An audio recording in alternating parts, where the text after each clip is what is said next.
Welcome to Naturally Anita. I'm Anita, and today we're going to talk about estrogen dominance and what you can do to combat it. But first, be sure to subscribe and click the bell so you don't miss any of my upcoming content. Okay, so estrogen. It's a hormone that's an essential part of women's bodies, and it does have positive benefits.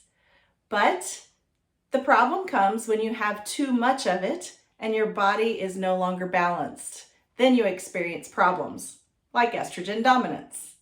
Estrogen is one of two main sex hormones that's in the woman's body. Second is progesterone. Estrogen peaks in the first half of a woman's menstrual cycle to trigger ovulation. Then progesterone peaks in the second half. If it continues to rise, then there's a pregnancy. But when the balance of the estrogen and progesterone become out of balance, and a woman has a deficiency of progesterone and or an excess of estrogen, then that's when it's considered a state of estrogen dominance. And believe it or not, 50% of the women over age of 35 are estrogen dominant. So, how do I know if I'm estrogen dominant? That's the question you're probably asking, right? That's a good question. Most of the time when you're estrogen dominant, you'll begin to experience some negative symptoms. You might experience things like painful periods with heavy bleeding, sore tender breasts, swollen fingers and feet, irregular periods or severe PMS, ovarian cysts, fibroids, endometriosis, lumpy breasts, or even breast cancer. Weight gain, hair loss, dry skin, extremely dry skin and or eyes, and a lot of times even very low libido. So you might even just feel kind of out of sorts, but not really able to put your finger on why or what's wrong. When I found out that I was estrogen dominant way back in my 30s, I was actually 36. We'll talk about that a little more here in a minute. But I was extremely tired and I just felt off. I remember running with a friend of mine and she was like, "Are you okay?" And I'm like, "No, I'm not." And she's like, "Why? What's wrong?" I'm like, "I don't know. I just don't feel right." I just didn't feel like myself. And although it's hard to explain, that is in part estrogen dominance. So, what causes estrogen dominance?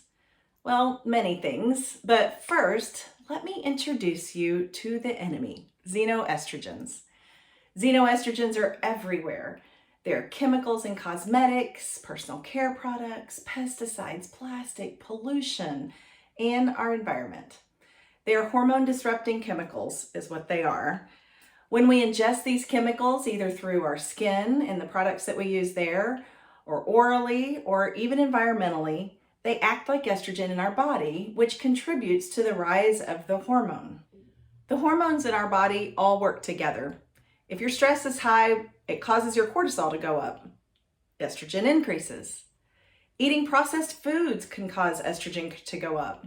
Drinking alcohol in excess makes your estrogen climb. So many of the foods that we eat are tainted with chemicals that act like estrogen in our bodies, that xenoestrogen, and makes our levels increase. Animals, often filled with antibiotics and growth hormones, cause our dairy and our meat to be a problem, making our bodies produce extra estrogen. See where I'm going here? Soy, especially processed soy, contains plant-based estrogens. Processed foods can cause vitamin deficiencies, which can lead to excess estrogen. Vitamin B and vitamin D and magnesium are all sources or subject to being deficient. In addition to all of that, being overweight or obese causes our body to store circulating estrogens and actually synthesizes them in our body, adding to the increase. And BPA and plastics, you guessed it, those are xenoestrogens as well. How do we combat those xenoestrogens then? There are a few ways. First, manage your stress levels.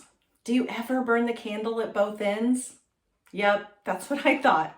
If so, beware. You could experience estrogen dominance if you aren't already. Women, take care of yourself. Reduce your stress and find ways to manage the stress that you do have. Exercising and getting plenty of sleep each night, those are great places to start. There are also some small things that we can do that'll help us to cut back on the amount of estrogen that we're taking in, especially by way of the xenoestrogens.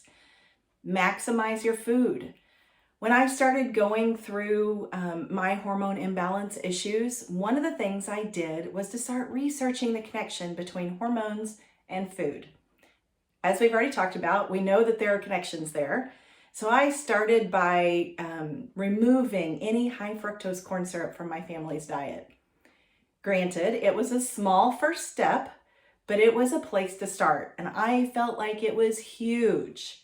High fructose corn syrup is in everything, and I had young kids at the time. So all of their snacks, their condiments, everything, I had to find alternatives. Get help. The next thing I started doing is talking to my friends, simply because I didn't know what to do or where to turn. Yes, of course, I had read the books and I knew the research. I knew I needed to find a doctor to help me, but my OBGYN at the time had never really been any help to me. When I brought the possibility up to her of being estrogen dominant, she promptly told me that I wasn't working out hard enough, that's why I wasn't losing weight, and that I was even too young to be estrogen dominant. I was 36. My friends were helpful in helping me find a doctor that could help and that listened to me. Be persistent. Your friends are a great resource, and finding a doctor that can help you is a huge benefit to you. They are out there. Sometimes the hardest thing is to find that doctor who's open to natural supplements and treatments and actually finding the root cause of the problem. Don't give up. They're out there. Your friends can help you, and you will find one that will help you work through all of the issues that you're experiencing and will help you find a way to fix what's going on in a natural way if that's what you desire. My doctor did eventually end up putting me on a natural hormone therapy, including a natural thyroid supplement and progesterone cream. Remember, all of those hormones work together, so it's no wonder that my thyroid was off as well. Find the right doctor and get the testing done. It kind of can be costly at first, but it will help you and it will give you a comprehensive look at your body and at your health. There are so many natural supplements that are helpful too. Clean up your products. That's a great place to start. While all of the finding a doctor talk was going on, I was doing research on how to reduce xenoestrogen intake and the products I was using. That was a big thing for me. I like all of the girly lotions and the smell good shampoos and all the stuff. So when I started this endeavor, it wasn't popular to be organic or to not include anything, any of the harmful chemicals as it has become now. So as I did my research, I began to remove parabens. It was my first step.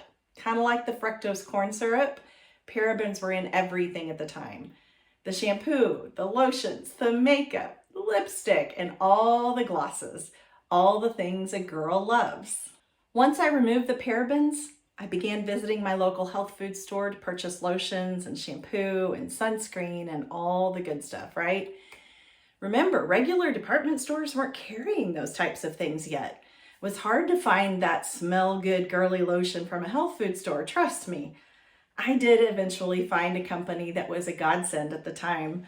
The company was Jordan Essentials. I still order from them and I have some great products that I recommend. I'll link to that on my website in the description below. They have awesome products that are reasonably priced and I can smell like a girl again. I had all the smell good stuff that I wanted and it was great. I began to realize that I had just hit the tip of the iceberg though with the paraben thing and that there were several other chemicals that I needed to cut out of my diet and or my products. One point that I will make in terms of personal products is that people will say a lot of times, why do I need to worry about these in my products? The products I use, they only have a minimal amount of parabens or whatever other chemical you're talking about. And although that may be true, just think about when you consider all of the products that you use all together and all of the chemicals in all of those products, what happens? There's your problem. They all build up. All of those chemicals add up in your body, and all of a sudden, you're estrogen dominant.